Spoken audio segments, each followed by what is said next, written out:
Welcome friends, subscribers, players, and those new to the Dice Never Lie Gaming Network.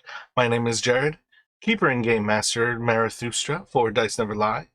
I want to thank you for joining us today as we take another look over at Open Gaming License. The fun never stops. We've got a lot of responses coming today. Wonderful look at Paizo's website as they collapse themselves by releasing the news that Paizo would be undertaking their own open gaming license. A reminder that Paizo has a lot of the people who did the initial work on the open gaming license that Wizards is hoping to deauthorize. They actually talk about in this release on their blogs that the people who originally wrote it, Brian Lewis, the intellectual property lawyer, is among them, who worked with Wizards and came up with this idea of making something that is irrevocable and that would always be alive as the OGL. These people wrote it up in 2008. Pathfinder exists today because Paizo was able to separate off and continue releasing their Pathfinder monthly missions as they moved over with Pathfinder First Edition, and they continued that with Pathfinder 2nd Edition and actually switched to the other side of the OGL where they reprinted the OGL so people would use their product doing that. It is a very important aspect of how Pathfinder and Paizo is looking at these things. They even state in here they are willing to champion if anything was taken to litigation, essentially saying that we understand that we're among those who could potentially weather the litigation storm. One of the other big things is that you actually have multiple companies who are looking to sign in on this Paizo OGL and continue the importance of player public creation of content in the tabletop RPG world. Among some of the cool things that happened was we got another statement coming out of Wizards from the leaker. This comes predominantly from D&D Shorts, someone who breaks the game wide open with their little shorts on how to create supremely powerful creations. And today they are defending what we know and love. And you can basically see that Wizards is starting to recognize this backlash. They are hoping that the backlash will be forgotten, that people will move on, but they are recognizing it through their bottom line. Speak through your D&D Beyond subscriptions. Cancel D&D Beyond. If you pay for it, let them know that you actually recognize what's going on here. You've got these Stop the Sub going through. I've seen it from Ginny D. I've seen a bunch of other people who are supporting this.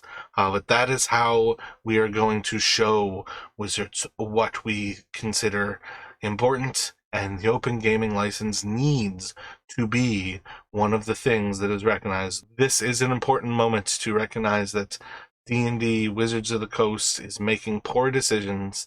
And why are they doing it? Because they think the game is under-monetized and that reoccurring spending environments are important. This is Microsoft ways of thinking. This is Chris Cox, and this is Cynthia Williams. The leak that we have coming out of Wizards of the Coast says that the employees are not the ones who want this. This is coming from on high. Chris Cox and Cynthia Williams, the people who think under harvested money.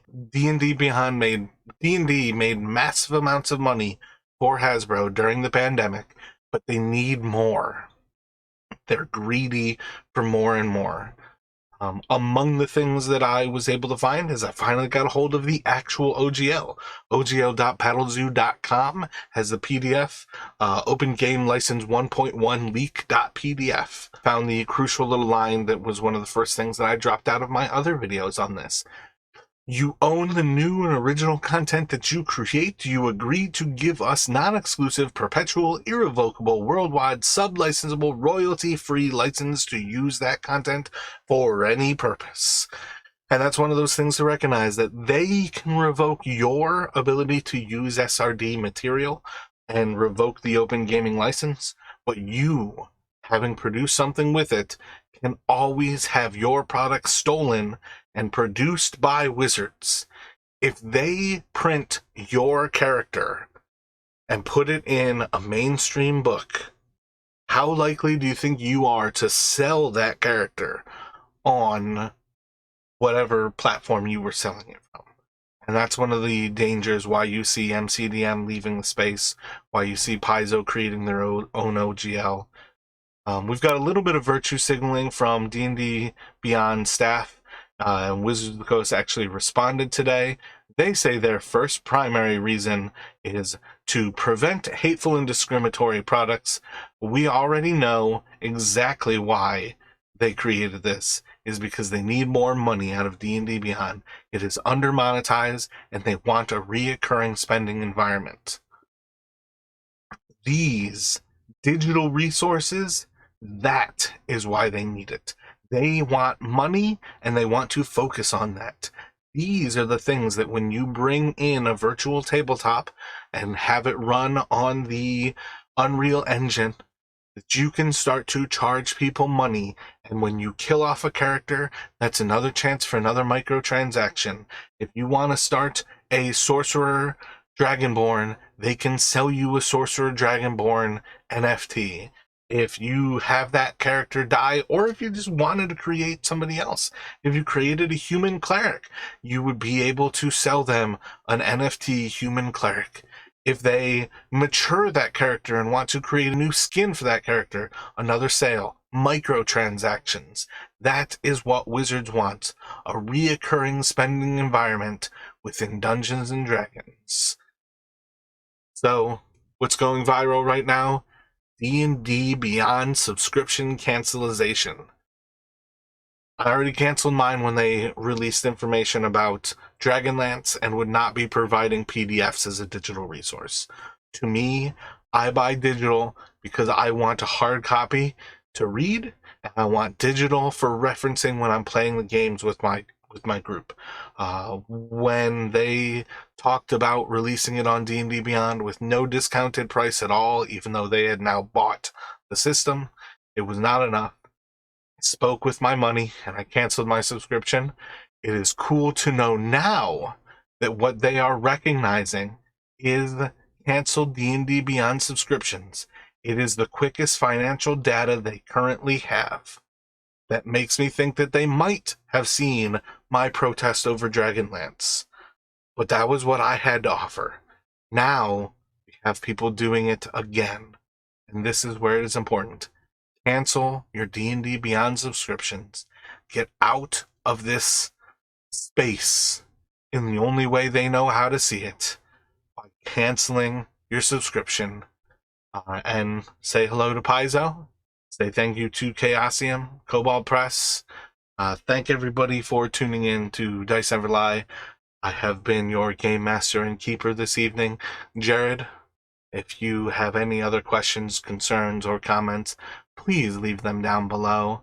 I would love to hear what everybody thinks about Paizo rising and kind of opening up the umbrella beneath them of the OGL being supported by themselves.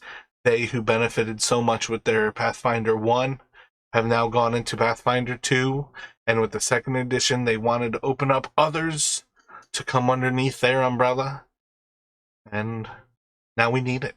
Wizards have created the climate once again. Their greed coming out of Microsoft folks has created this condition. Thank you all very much for tuning in to Dice Never Lie. I have been your keeper, Jared. I hope to run a wonderful Saturday the 14th horror show with Sandy Peterson's Cthulhu Mythos inside of D&D and the city of Tolis, City by the Spire. Might try to run something that's actually called Cthulhu. I do really enjoy that. I want to get another game under my belt. I'm very new with that. But otherwise, it looks like Sunday I'm probably going to be running Malshin inside of Tolis solo. And then on Monday for Martin Luther King Jr.'s birthday, or the celebration therein, we will be running 3 into the Goblin Haunted House with Davros, Babuza, and either Jinx or Seraph. So everybody be well. Have a wonderful evening. Thank you very much for watching, and please like, comment, and subscribe.